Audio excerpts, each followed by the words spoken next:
آج ہے 8 اکتوبر۔ فلسطین کی جنگ شروع ہوئے 1 سال ہو چکا ہے، اور 1 سال کے ہوتے ہی اللہ تعالیٰ کی طاقت حرکت میں آئی ہے، اور امریکہ میں 2 اتنے ہولناک واقعات ہوئے ہیں کہ دنیا پوری ہل گئی ہے۔ تو میں آپ کو وہ 2 واقعات سنانے لگا ہوں، اور پھر میں آپ سے سوال کروں گا کہ بحیثیت مسلمان ہماری کیا ذمہ داری بنتی ہے۔ یہ واقعات سننے سے پہلے امریکہ کا تھوڑا سا نظام سمجھ لیجئے۔ امریکہ کی 2 ریاستیں ہیں جو براہ راست اسرائیل کے ساتھ ملوث ہیں فلسطینیوں کے اوپر بمبارمنٹ کرنے میں۔ یاد رہے کہ اسرائیل کا خود یہ کہنا ہے کہ امریکہ کے بغیر وہ 2 دن جنگ نہیں لڑ سکتے۔ تو وہ جو امریکہ جس کے بغیر وہ جنگ نہیں لڑ سکتے، وہ اصل میں 2 امریکہ کی ریاستیں ہیں۔ سب سے پہلے ان کا نام، ایک ریاست ہے نارتھ کیرولائنا اور دوسری ریاست ہے فلوریڈا۔ ان کی کیا اہمیت ہے؟ نارتھ کیرولائنا امریکہ کی چھاونی ہے۔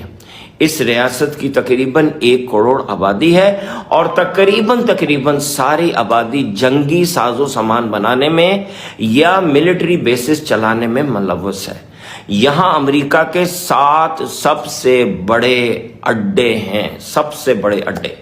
یہاں سے کارگو پلینز بومز لے کے اڑتے ہیں، اسرائیل کو دیتے ہیں، جو اسرائیل پھر فلسطینیوں پہ گراتا ہے۔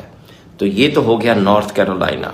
یاد رکھیں کہ یہاں کے لوگ اسرائیل کے اتنے حمایتی ہیں کہ جب جہاز اڑتے تھے یہاں سے اسلحہ لے کے اسرائیل کے لیے، تو یہ اٹھ کے نعرے لگاتے تھے کہ مارو فلسطینیوں کو، مارو فلسطینیوں کو۔ اب ہم آتے ہیں دوسری ریاست فلوریڈا کی طرف۔ فلوریڈا میں امریکہ کے امیر ترین یہودی رہتے ہیں، لیکن اس کے علاوہ بھی ایک رول ہے ان یہودیوں کا۔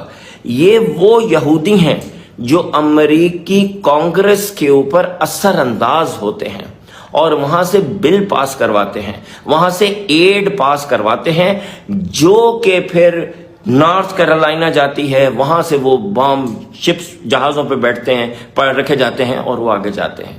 تو Florida finance and political power, اور نارتھ کیرولائنا ملٹری پاور۔ اب ہم آگے چلتے ہیں۔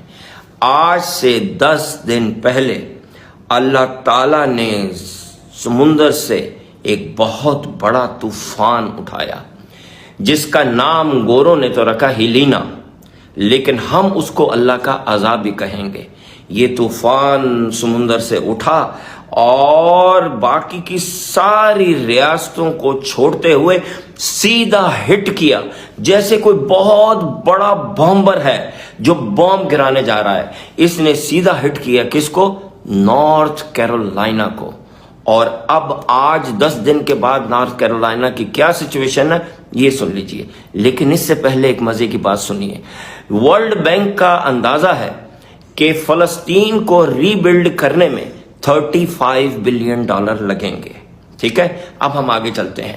تو یہ جو ہیلینا آ کے ٹکرایا نارتھ کیرولائنا سے، اور وہاں پہ اتنی شدید بارشیں ہوئیں، اتنے شدید طوفان آئے، تو اس وقت 1 کروڑ نارتھ کیرولائنا کی آبادی میں سے 80 لاکھ بے گھر ہو چکے ہیں۔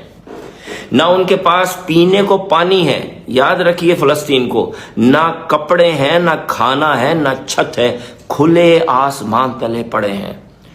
اور امریکن گورنمنٹ کا اندازہ ہے کہ نارتھ کیرولائنا کو ری بلڈ کرنے میں کتنے پیسے لگیں گے؟ جی ہاں، $35 بلین۔ اب ہم یہاں سے موو کرتے ہیں اور آ جاتے ہیں فلوریڈا کی طرف۔ دوسرا طوفان اس وقت جب میں آپ سے گفتگو کر رہا ہوں تو اٹھا ہے، اور وہ گلف آف میکسیکو سے، اور اب وہ بڑھ رہا ہے فلوریڈا کی طرف، بالکل ایک بہت بڑے بامبر کی طرح جس کے اوپر بامز ہی بام لگے ہوں۔ لیکن اس کیس میں بامز ہیں دنیا کی تیز ترین ہوا، 180 مائل پر آور کی ہوا، جو انسان نے آج تک نہیں دیکھی تھی،